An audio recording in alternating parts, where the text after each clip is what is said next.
IVF చికిత్సలో 25% భారీ discount, free doctor consultation, free ultrasound scan, logo launch, Andro max advanced male infertility centre ను కూడా ప్రారంభించారు. ఇప్పుడు రేవంత్ రెడ్డి చంద్రబాబు నాయుడు మధ్య పరిష్కారం అయ్యేటువంటి వాతావరణం ఉందంటారు వీళ్ళిద్దరి మధ్యన? అది ఇప్పుడే మనం పూర్తిగా చెప్పలేం కదా. ఎందుకని అంటే జనరల్గా చూసే వాళ్ళకి ఎలా అనిపిస్తుంది అంటే రేవంత్ రెడ్డి ఒకప్పుడు తెలుగుదేశంలో ఉన్నటువంటి వ్యక్తే కదా. అందులోనూ చంద్రబాబు అంటే రేవంత్ రెడ్డికి ఒక ప్రత్యేకమైన అభిమానం ఉంది. సో ఎంత బయట అందరూ గురు శిష్యులు అంటే అది రేవంత్ రెడ్డి ఒప్పుకోకపోవచ్చు. కానీ ఎందుకంటే ఈరోజు ఆయనతో సమానంగా ముఖ్యమంత్రి హోదాలో ఉన్నాడు కాబట్టి అది ఆయన ఒప్పుకోకపోవచ్చు. మేమిద్దరం జస్ట్ కొలీగ్స్ మాత్రమే, ఆయన నా సహచరుడు అని చెప్పుకోవచ్చు. కానీ ఒకప్పుడు బాస్ అని పిలిచినటువంటి రోజులు రేవంత్ రెడ్డి మర్చిపోగలడా? సో కాబట్టి ఎంతో కొంత వీళ్ళిద్దరి మధ్యలో కాస్త సఖ్యత అనేది ఉంది. కొట్టుకు చచ్చే పరిస్థితి అయితే లేదు కదా. అలాగని చెప్పి అన్నిటికీ ఓకే అనుకునే పరిస్థితి కూడా లేదు. ఎందుకంటే ఎవరి రాజకీయ భవిష్యత్తు వాళ్ళకి ముఖ్యం. ఇక్కడ రాష్ట్ర ప్రయోజనాలు అనేది ఒక కేటగిరీనే, రాజకీయ ప్రయోజనాలు అనేదే ఫస్ట్ ప్రిఫరెన్స్ ఉంటుంది. ఎందుకని అంటే రాష్ట్ర ప్రయోజనాలు కాపాడబడుతూ రాజకీయ ప్రయోజనాలు కాపాడబడతాయి. అది ఎలాగూ అంటే ఇప్పుడు సింపుల్గా చెప్తా. నేను ఇందాకే ఒక సోషల్ మీడియా న్యూస్లో చూశానన్నమాట. సోషల్ మీడియా దాంట్లో కంటే కూడా ఇంకా బెటర్గా చెప్పాలంటే ఏపీ మాజీ మంత్రి బొత్స సత్యనారాయణ గారు కామెంట్ చేశాడు, ఒక ట్వీట్ చేశాడు, కామెంట్ కూడా కాదు ట్వీట్ చేశాడు. ఏమని? తెలంగాణ ఏపీలో ఉన్నటువంటి పోర్ట్లు, తీర ప్రాంతంలో ఉన్నటువంటి కృష్ణపట్నం, విశాఖపట్నం, కాకినాడ, మచిలీపట్నం, ఈ రామయ్యపట్నం, ఈ పోర్టుల్లో వాటా అడుగుతుంది. అలాగే టీటీడీ ఆస్తులు, తిరుమల తిరుపతి దేవస్థానం ఆస్తులలో వాటాలు అడుగుతుంది. సో మాకు దీని మీద అనుమానాలు ఉన్నాయి కాబట్టి వీళ్ళిద్దరి భేటీని ప్రత్యక్ష ప్రసారం చేయాల్సిందిగా మేము కోరుతున్నాము. మా విన్నపాన్ని మన్నించి దయచేసి దీన్ని ప్రత్యక్ష ప్రసారం చేయండి అని చెప్పి ఆయన ఒక ట్వీట్ చేశాడు. సో మరి ఇప్పుడు ఇలాంటివి నిజంగానే అడిగితే చంద్రబాబు తలూపుతాడా? ఊపలేడు కదా. ఏపీ తీర ప్రాంతంలో ఉండేటువంటి పోర్టులకి తెలంగాణకి ఏంటి సంబంధం? ఏ సంబంధం లేదు కదా మరి. సో మరి ఏ విధంగా వాటికి చంద్రబాబు ఓకే చెప్తాడు? ఇంకో చోట ఎక్కడో మీకు ఇక్కడ మెయిల్ చేస్తాము కాబట్టి దీన్ని మీరు వదులుకోండి అంటే చంద్రబాబు ఓకే అన్నాడు అనుకోండి, అది ఏపీ ప్రజలు హర్షిస్తారా? మన పోర్టుల్లో తెలంగాణకి వాటా ఇవ్వటం ఏంటి, ఎట్లా ఒప్పుకుంటామని చెప్పి నెక్స్ట్ ఎలక్షన్స్లో చంద్రబాబును పక్కన కూర్చోబెడతారు.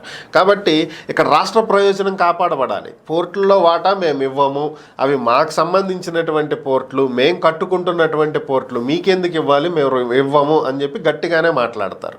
సో అప్పుడే రాష్ట్ర ప్రయోజనాలు కాపాడబడతాయి. దాని ద్వారా చంద్రబాబు రాజకీయ ప్రయోజనాలు కాపాడబడతాయి. ఎందుకంటే రాష్ట్రం కోసం చంద్రబాబు గట్టిగా మాట్లాడాడు. సో దానివల్ల ఏమవుద్ది? ఆయన ఓటు బ్యాంకు పెరుగుద్ది. అలాగే టీటీడీలో వాటా ఎట్లా ఇస్తాము?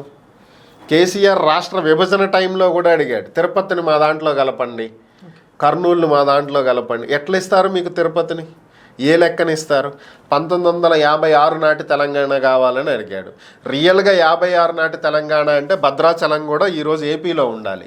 కానీ ఆ రోజు విభజన చేసేటప్పుడు అన్యాయంగా కాంగ్రెస్ చేసినటువంటి పనికి వీళ్ళకి తిరుపతి ఇచ్చాం కదా, వాళ్ళకి భద్రాచలం ఇద్దామని చెప్పి అటు ఇచ్చారు.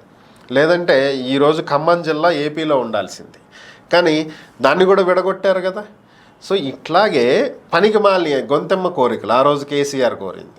సో ఇప్పుడు కూడా అలాంటివి జరుగుతాయి అని అయితే నేను అనుకోవట్లేదు. ఒకవేళ అలాంటిది ఏదైనా సరే నిజంగానే సోషల్ మీడియాలో వచ్చినట్లో లేదా బొత్స సత్యనారాయణ ట్వీట్ చేసినట్టు ఇలాంటివి ఏవైనా అడిగితే దానికి చంద్రబాబు అంగీకరిస్తాడని నేను అనుకోవట్లేదు. ఎందుకంటే అలాగే మనం ఏదన్నా అడిగితే శంషాబాద్ ఎయిర్పోర్ట్లో ఏపీకి వాటా ఇవ్వండి అంటే ఇస్తారా? ఇవ్వరు కదా. చార్మినార్ మాకు ఇచ్చేయండి అంటే ఇస్తారా? ఇవ్వరు కదా. సో అలాగే మనం ఏదన్నా అడిగితే వాళ్ళు ఒప్పుకోరు, వాళ్ళకి ఇబ్బంది కలిగించేదైతే వాళ్ళు ఒప్పుకోరు.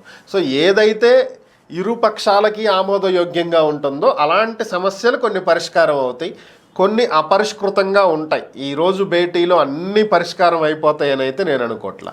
ముఖ్యంగా ఇద్దరి మధ్యలో క్లాషెస్ వచ్చేవి ఏమన్నా ఉన్నాయి అంటే జల వివాదాలే.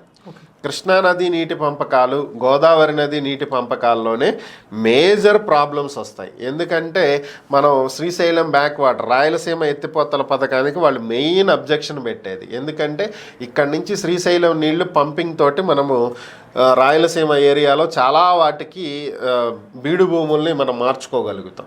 కానీ దాన్ని వాళ్ళు అబ్జెక్షన్ పెడతారు. ఎందుకంటే మాకు శ్రీశైలంలో నీళ్ళు అందం అంటారు. సో మనం గ్రావిటీతోటే వెళ్తున్నాయి అని చెప్తాం, కానీ వాళ్ళు వినరు. దాన్ని అబ్జెక్షన్ పెట్టి ఆ ప్రాజెక్ట్ కట్టొద్దు అంటారు. లాస్ట్ టైం కేసీఆర్ చేసింది అదే. జగన్మోహన్ రెడ్డి ప్రాజెక్టుని కడుతున్నామని చెప్పినప్పుడు దానికి ఎన్జీటీలో అడ్డుపుల్లు వేసి దాన్ని ఆపిచ్చాడు ఫైనల్గా. సో అట్లాగే ఇలాంటి ప్రాజెక్టుల దగ్గరే మెయిన్ ఇష్యూ అవుతుంది. మీరు 6,000 క్యూసెక్కులు వాడుకోండి, మేము 9,000 క్యూసెక్కులు వాడుకుంటాము, కుదరదు, సమానంగా వాడాల్సిందే. సో ఇట్లాంటివి ఇద్దరికీ డ్యామ్ సమానంగా ఉండటమే పెద్ద తలనొప్పి. పోనీ అలాగని చెప్పి ఒక డ్యామ్ ఒకళ్ళకి ఇచ్చారనుకోండి, ఎగువన వాళ్ళు ఉన్నారు కదా, అక్కడ నీళ్ళు ఆపితే మా కింద డ్యామ్లోకి నీళ్ళు ఎట్లా వస్తాయి, అట్లాగూ కుదరదు అంటారు. సో ఇవే మెయిన్ తేలవన్నమాట. చిన్న చిన్న అంశాలు తేలిపోతాయి, పెద్ద మ్యాటర్ కాదు. ఈ జల వివాదాలే చాలా మెయిన్, కీలకం. ఎందుకంటే సాగునీరు దీని మీద ఆధారపడి ఉంది. ఎక్కువగా 2 రాష్ట్రాల్లో కూడా రైతాంగం ఎక్కువ ఉన్నారు, ఎక్కువగా వ్యవసాయం మీద ఆధారపడే వాళ్ళు ఉన్నారు. కాబట్టి అది మేజర్ ఓటు బ్యాంకులో అదే కీలకం. కాబట్టి అక్కడే ఇష్యూస్ సాల్వ్ కావు.